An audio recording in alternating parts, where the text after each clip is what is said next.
efek elektoralnya kemudian tergerus di paslon Anda. Akibatnya ini sekarang angkanya di luar dugaan nggak Opung, dapat 16,70% ini? Jadi pertama saya mau ingatkan ada jejak digital. 5 tahun yang lalu hasil survei quick count Prabowo 62%. Dan waktu itu dirayakan. Ini catatan saja. Itu versi lembaga nanti surveinya. dengar dulu. Oke. Yang kedua, 2-3 bulan yang lalu, deputi politik dari tim kampanye Ganjar sama Mahfud, Andi Wijayanto, bekas gubernur Lemhanas, ketemu dengan Presiden Jokowi. Ada 3 pesan Jokowi: menangkan Prabowo, kalahkan PDI sampai nyungsep, dan yang ketiga bagaimana biar kalahkan Prabowo, PSI masuk. 1. Kita tidak seuzon, tanggal 20 Maret adalah hari terakhir KPU menentukan siapa pemenang. Tenggang waktu ini tim daripada kampanye dan hukum yang dipimpin oleh Todung Mulia dari PDI Perjuangan dan tim Ganjar Mahfud sudah mempunyai banyak data-data pelanggaran. Kalau ini bicara real, sama dengan dikatakan oleh Pak Sudirman Said tadi, terutama mahasiswa-mahasiswa yang dari kampus, di Republik ini dari mulai Presiden Soekarno, Soeharto, Habibie, Gus Dur, Megawati, SBY, belum pernah puluhan kampus nangis terseguk, menjerit, menyampaikan isi hatinya, kekhawatirannya terhadap demokrasi, terhadap pemilu, terhadap sebagainya. Saudara-saudara saksikan itu. Dengar dulu, ini belum pernah terjadi. Ini secara yang dikatakan Pak Sudirman tadi, ini soal moral. Bukan soal kalah menang, gitu loh. Ini soal moral. Soekarno tidak pernah mengalami itu, Soeharto tidak pernah mengalami, Megawati pun tidak, Jokowi pun tidak. Baru Jokowi lah di periode terakhir, para guru besar, orang-orang yang terhormat itu, orang-orang yang bijak itu, yang arif itu menyampaikan isi hatinya.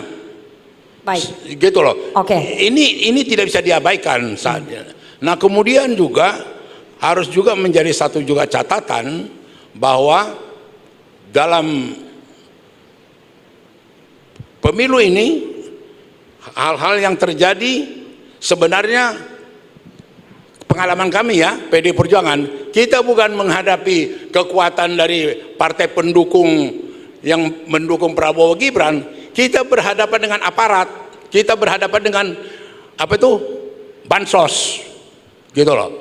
Jadi karena faktor bansos, karena faktor infrastruktur seperti aparat, itulah yang membuat angkanya Ganjar Mahfud 16,68%. Bukan, aku mau lihat realita yang kita hadapi, bansos, aparat, kemudian intervensi campur tangan dari presiden, gitu loh. Itu yang membuat angkanya Ganjar Mahfud di posisi ini paling terlampau akhir. tinggi nih, Ganjar. Sebenarnya 6% ini, terlampau tinggi itu 17. Harusnya berapa, Pung? 6% lah. Kalau lihat tekadnya. Jadi Opung nggak percaya dengan hasil kalau ini? tekadnya Jokowi yang minta yungsep, harus ngungsep itu. Ini ketinggian ini 18%. Enggak, berarti angka ini udah diprediksi belum sama PDI Perjuangan bahwa Ganjar akan mendapatkan angka segitu? Bukan diprediksi lagi. Udah. Berarti teman-teman nggak tahu dong mau nggak kalah. kaget itu aja. Oh, nggak kaget kalau hasilnya segini? Karena ada orang yang meniatkan, gitu loh. Jadi gampang. Tapi kan Bu Megawati Soekarno Putri kemarin dalam pidatonya sempat mengatakan bahwa Ganjar harus menang satu putaran. Iya dong, iya itu tekad kita, satu putaran. Pada kenyataannya hasilnya seperti ini, Pung. Ini belum kenyataan, nanti tanggal 20 kenyataan. Jadi pada intinya Opung dan juga PDI Perjuangan belum bisa mempercayai hasil hitung cepat. Bukan soal percaya tidak percaya, nanti tanggal 20 itu pegangan kita. Gitu loh. Karena tadi dalam konferensi pers Mas Ganjar Pranowo sempat mengatakan, masa kalian percaya bahwa angka saya segitu?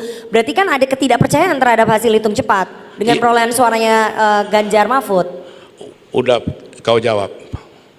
Berarti itu benar? Pertanyaan kau itu udah kau jawab. Berarti pertanyaan saya dijawab oleh saya, itu benar ya, Pung ya? Bahwa ada ketidakpercayaan terhadap hasil hitung cepat, begitu ya, Pung? yang dijawab oleh PDI Perjuangan dan Mas Ganjar. Enggak, yang saya mau sampaikan terutama di depan mahasiswa ini, melihat pemilu pilpres yang terjadi sekarang, yang dihadapi itu bansos, yang dihadapi itu aparat, yang dihadapi itu presiden. Oke. Itu loh, itu aja. Yuk. Oke, berarti masih menunggu juga ya hasil recap resmi dari KPU ya Opung ya di bulan Maret. Saya mau ke paslon 2. Bang Fadli, tadi nama Anda disebut, terima kasih sudah hadir di sini di tengah lagi keriuhan pidato kemenangan dari paslon Anda ya di Istora Senayan. Tapi yang menarik bahwa tadi Pak Prabowo tampil sangat percaya diri sekali, sudah yakin betul bahwa unggul juga di dalam hasil resminya KPU. Tadi pidato kemenangannya kalau kita hitung mungkin sekitar hampir 40 menit sendiri. Jadi memang sudah yakin ya kalau akan unggul begitu Bang Fadli? Ya, terima kasih. Assalamualaikum warahmatullahi wabarakatuh. Selamat malam. Nah, jadi tentu pertama ya saya kira kita harus melihat bahwa pemilihan umum ini berjalan dengan sangat baik, relatif baik, apalagi dibanding dengan pemilu yang lalu gitu ya. Pemilu lalu ada insiden, banyak orang yang meninggal, ya para petugas dan lain-lain. Sekarang kelihatannya alhamdulillah tidak ada hal-hal yang menonjol gitu ya. Kemudian kalau kita lihat tadi Pak Prabowo sudah sangat jelas sekali bahwa quick count ini tentu bagi kami sangat menggembirakan dan kita berterima kasih kepada seluruh rakyat Indonesia yang berpartisipasi di dalam pemilihan umum, datang bahkan di beberapa tempat hujan-hujanan gitu ya. Dan akhirnya kalau kita lihat kita belum tahu berapa tingkat partisipasi publik ya, tapi yang jelas cukup banyak. Saya mengecek mungkin belasan TPS juga ya di daerah Cisarua, Bogor dan di beberapa tempat itu masyarakat merasa bergembira, guyup gitu. Dan bagi kami tentu hasil quick count ini nanti resminya tetap menunggu real count. Tetapi ini kan satu metodologi cara statistik yang selama ini bisa diterima bahwa kurang lebih inilah suara rakyat yang nanti hasilnya tidak akan jauh berbeda. Jadi saya sangat yakin sekali ini sudah semakin mendekati konklusi bahwa pemilihan umum kita tanggal 14 Februari ini ya sekali putaran gitu ya. Dan dengan angka-angka yang ya kita juga cukup surprise ya, kita perkirakan, saya pribadi gitu memperkirakan mungkin sekitar range-nya itu 53-56% gitu ya, 56-57% gitu.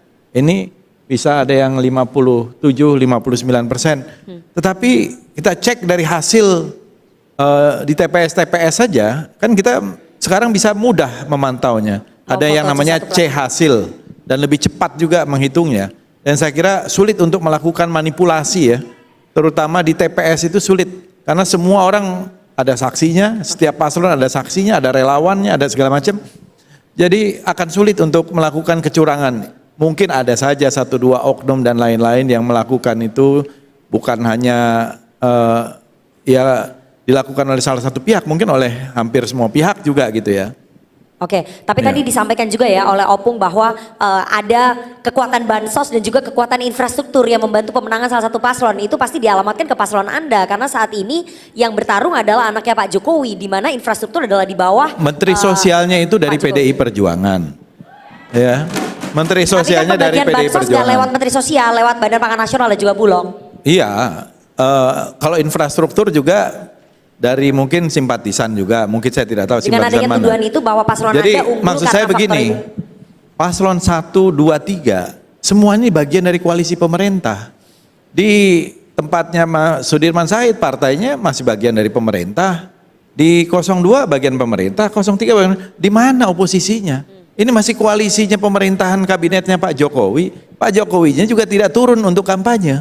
Walaupun pernah mengatakan boleh tentu dengan persyaratan, tapi kan faktanya tidak melakukan kampanye. Pak Jokowi nggak turun kampanye, tapi menurut paslon 1 dan paslon 3 serta publik bisa melihat Pak Jokowi sering sekali bertemu makan bakso dengan capres Anda. Kan Kemudian sebagai makan sebagai menteri makan malam dengan paslon dengan capres Anda. Salahnya di mana? Mengundang ketum-ketum Enggak, ya. dari koalisi partai Anda. Yang lainnya nggak diundang masalahnya. Bang Salahnya Fadli. di mana? Salahnya di mana? Memang nggak ada yang salah. Nggak ada yang salah kan? Kalau kata Abraham Apakah Lincoln secara kan etika sepanjang ada salah dilakukan juga? oleh presiden Tidak ada yang nggak salah. ilegal. Secara etika tidak salah, secara struktural apalagi antara presiden dan menteri tidak salah. Dengan para ketua umum partai pun sebenarnya dengan ketua umum partai yang lain pun juga tidak ada salah. Tadi Pak Panda bahkan mengatakan dengan Gubernur Lemhanas yang juga berada di PDI Perjuangan, semuanya saya kira ini sudah merupakan bagian dari, bahkan Pak Jokowi juga bertemu dengan Pak Mahfud MD kan, gitu ya. Jadi Pak Jokowi ketemu sama Pak Mahfud di istana, nggak di luar istana. ya itu kan masalah teknis, masalah hal kayak begini dipersoalkan kan malu dong kita sebagai negara demokrasi ya. Jadi kita ini negara demokrasi yang besar dan kita melihat bahwa kalau kita bandingkan dengan 2019, relatif menurut saya kita ini jauh lebih baik gitu ya. Dengan capaian-capaian tingkat partisipasi publik, dengan adanya 3 pasangan calon. Sebenarnya kan kita pengen lebih banyak calon lebih bagus, tapi kan karena dibatasi oleh presidential threshold, ya kita ada 3 calon, dulu cuma 2 calon, sehingga lebih konfrontatif. Nah sekarang dengan 3 calon rakyat punya pilihan yang lebih besar dan rakyat yang berdaulat sudah datang ke TPS dengan kedaulatannya sudah melakukan pilihan secara rahasia dan inilah kira-kira hasilnya. Dan kami mengucapkan tentu saja syukur alhamdulillah. Baik, berarti